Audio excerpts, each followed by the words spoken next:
fantasize about what it would be like to be out in space, like he needed help. He dug it. You got to play yourself 24 years after in Man on the Moon. You got to play yourself. Yeah, man. It's amazing.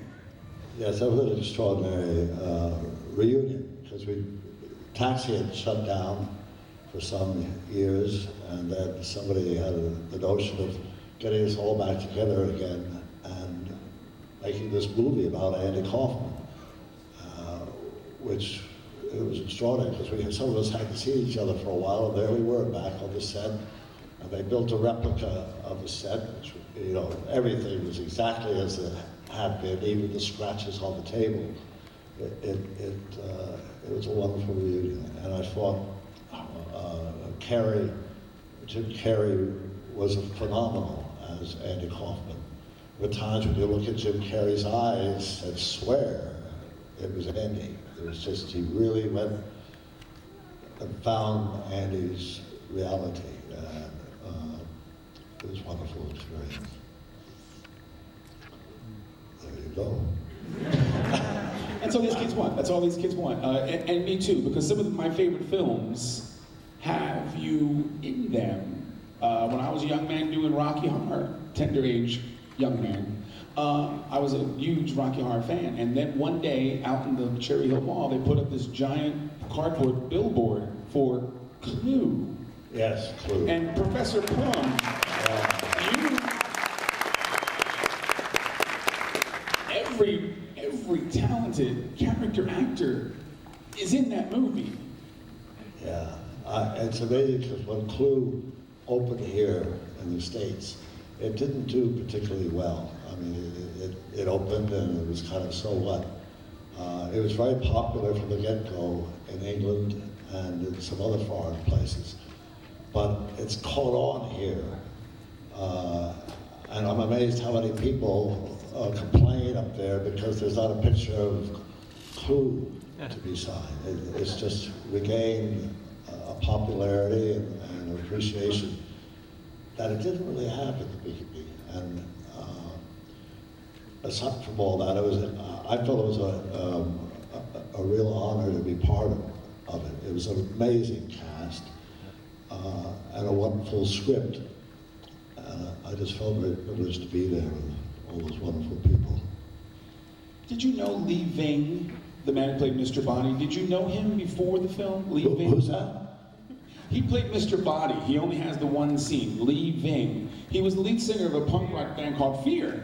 And I didn't even know he was in the film. And I was like, Lee Ving. Did you know who he was? He was a very big punk rock star out in the LA punk scene. Oh, Mr. Body, yeah, King. Was he? What was the name? Lee Ving. Yeah. Lee Ving. He wasn't even a character actor. The director apparently was friends with him, and he wanted him to play for one scene before he gets, spoiler, he gets killed.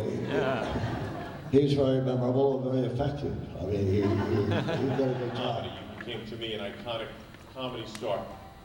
How was it tough after then to the degree that you wanted to go for a non-comic role, which you ultimately did, but did you ever face a director or somebody saying, love your work, but this isn't for you? Because it was a dramatic role. I've never sought out a particular kind of role. To me, they're both the same, whether they're comedy or tragedy, because my responsibility as an actor is to create and make whatever character I'm doing real, and make the character identifiable to all of you. Then we've got friction, something like that. But I do know that because of the kind of parts I had, a lot of kind of far out comic parts, that people are rushing to get me to play the CEO of some big corporation. That's kind of I would love to do that, but you get sort of typecast. But I still I don't try to set parameters. Whatever comes up, if I feel that I can make it real and make it work, I will do it, comedy or drama.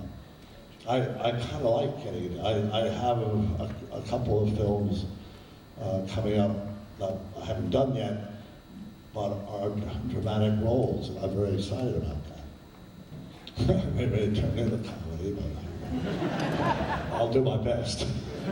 Okay, no. Thank you.